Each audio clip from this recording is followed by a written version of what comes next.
हवाई अड्डे पर हवाई जहाज के उड़ान से संबंधित गतिविधियों की जानकारी देने के लिए पार्षद गणेश कड़ू की अध्यक्षता में कार्यरत पोदी स्थित श्री सिद्धिविनायक सोशल ग्रुप द्वारा शांतिवन आदिवासी निवासी विद्यालय में विमान प्रदर्शनी एवं एयरपोर्ट पर चल रही गतिविधियों की प्रदर्शनी आयोजित की गई थी।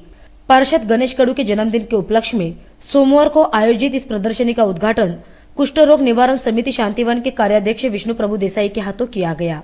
इस अवसर पर वाकड़ी ग्राम पंचायत के सरपंच नामदेव जमदाड़े, स्कूल के प्रधानाचार्य, अध्यापक एवं विद्यार्थी बड़ी संख्या में उपस्थित थे। इस प्रदर्शनी के बारे में गणेश कड़ू ने विस्तृत जानकारी दी। अण्णासाहेब सहस्त्रबुद्धे कुष्ठ निवारण समिती आज इथे वाकडी येथे आमच्या सिद्धिविनायक सोशल संस्थेमार्फत मागच्या वेळेला केसांची निगा राखणे आणि मोफत केश कर्तनालय हा कार्यक्रम आम्ही हाती घेतला होता।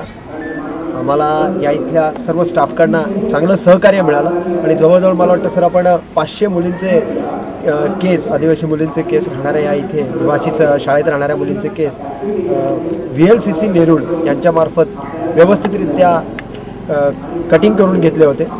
या कटिंग करता आपल्या वाकडी गावचे माजी सरपंच नामदेव जमदाड़े यांनी देखील चांगल्या प्रकारे मदत केली होती, कारण आदल्या दिवशी जो मुलींना शॅम्पू लागणार होता तो शॅम्पू त्यांनी प्रोव्हाइड केला होता। आणि यावेळी माझ्या वाढदिवसाचं औचित्य साधून माझ्या सिद्धिविनायक सोशल संस्थेमार्फत आज या इथे या आदिवासी मुलांना मोफत हे जे एअरपोर्ट विमानतळाचं प्रदर्शन आहे ते इथे दाखवण्यात आलं। तर या प्रदर्शनाचं उद्घाटन आपले सर प्रभू देसाई साहेब यांच्या हस्ते झालं होतं। आज या निमित्ताने का होईना पण आणखीन एका चांगल्या व्यक्तीशी माझी आज माझ्या वाढदिवसाच्या निमित्ताने का होईना त्यांच्याशी ओळख झाली आणि ह्या ओळखीचा नक्कीच आम्ही आमच्या सिद्धिविनायक सोशल संस्थेमार्फत जास्तीत जास्त फायदा सरांकडून करून घेऊ।